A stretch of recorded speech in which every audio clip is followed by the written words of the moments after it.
There's enough in your vortex to keep you thriving for 20 or 30 lifetimes. That's how dynamic it is. That's how big it is. And you want some of it. How are you going to get it? You got to get into receptive mode.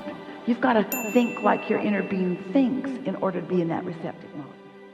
I think I just want to tell a funny story about how I really feel reinforced that the law of attraction exists.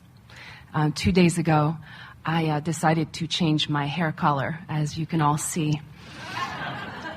And I don't think I knew that morning I was going to change my color to this. I had dyed black hair. But I knew I was going in. But I went to breakfast with some friends, and I had bought a new dress, not this one, a different one, similar, that had a lot of purple and orange in it. And they commented on the dress, and I said, yes, I'm trying to bring more purple back in my life.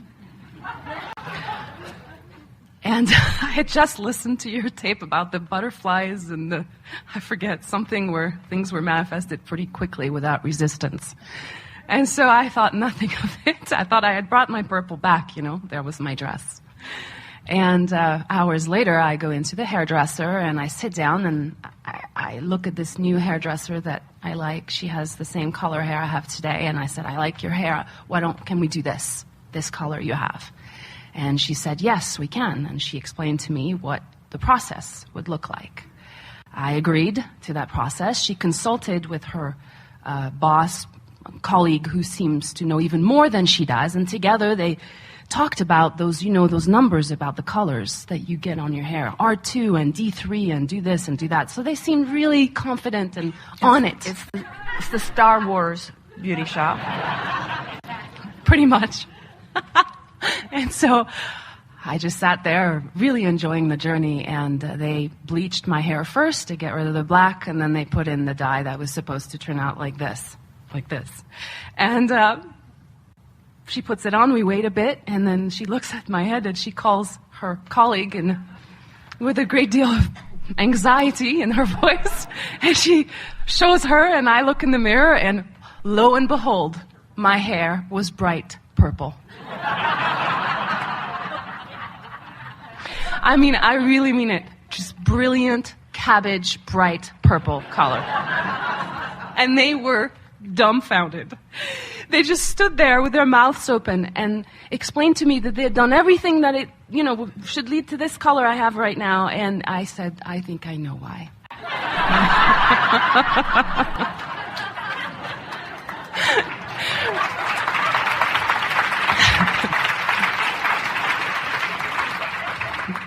So I told them my story, explained briefly the law of attraction, did not mention your name, that was too much, I think. And they laughed as well, and they were very impressed with the story. And then we talked about, so what do we do now? Do I keep my purple hair? Do I want purple hair? Do I want that much purple in my life, And I thought about it, and I said, we debated it for a few minutes, and I said, no, that's too much purple. Let's keep going with our initial goal. And so they worked hard. They had to apply several more dyes in my hair, and 4 hours later, I left with this color. So the most significant question is, was the journey fun? It was so much fun. And that's exactly it. They kept saying, you're so nice, you're not complaining, so many people would have, whatever. And I said, this has been fun.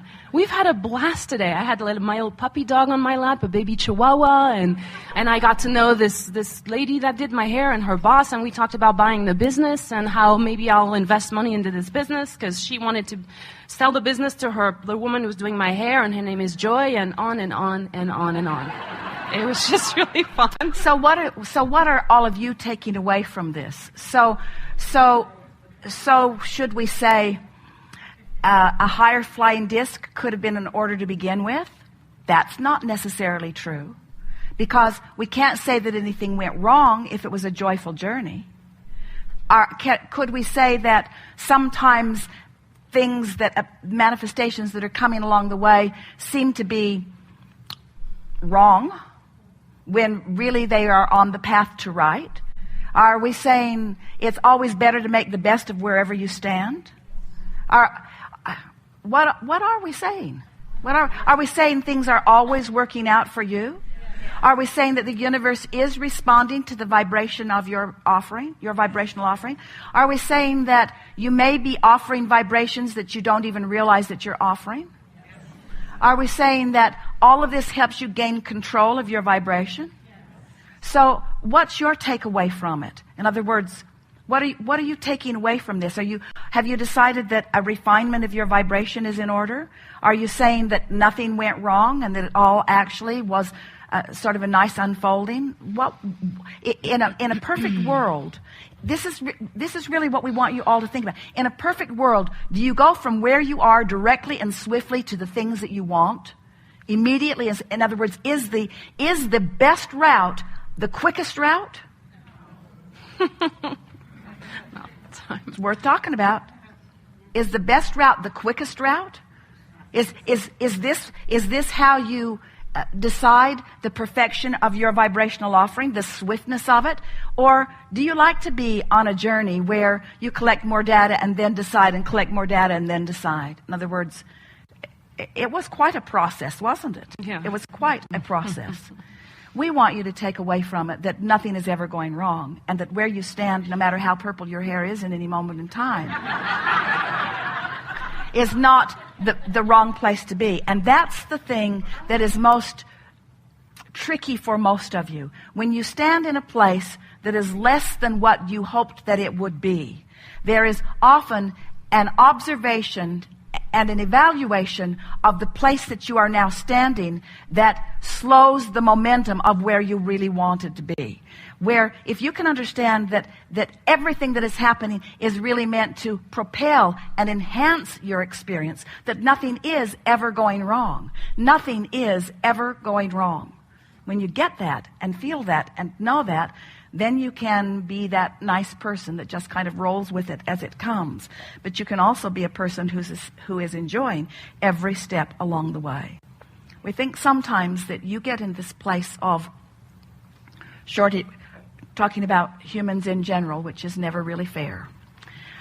Getting into a place of shortage consciousness, where you feel shortage of resources, shortage of dollars, shortage of time, shortage of expertise, shortage of something that you think that you need in order to get where you want to be.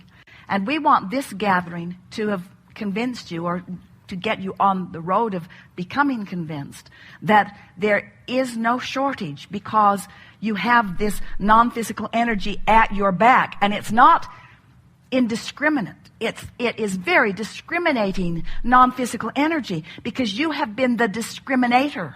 You've been the sifter and the sorter. You have been the definer. You know what you want. You did have a picture in your mind of where you were headed. And you might have had some fleeting pictures of other things, but you had a very clear picture in your mind of where you were headed. You had an example standing right there in the beauty shop. This is what I seek. In other words, you weren't seeking purple. You weren't even seeking purple on the way to this. You were seeking this. You just don't mind a little purple on the way to that. That's really what we want you to take away from this. I don't mind clarity on my way to further clarity, on my way to further clarity. I don't mind fun. I don't mind sifting and sorting. I don't need every single thing I put in my mouth to be utterly delicious. I liked being able to discriminate. I don't need every single thing that I ever hear, or everything that anybody ever offers to me to be perfect in every way. I like the sifting and sorting process. That's why I'm here. I'm non-physical energy in a physical body, redefining constantly. That's what evolution is, isn't it?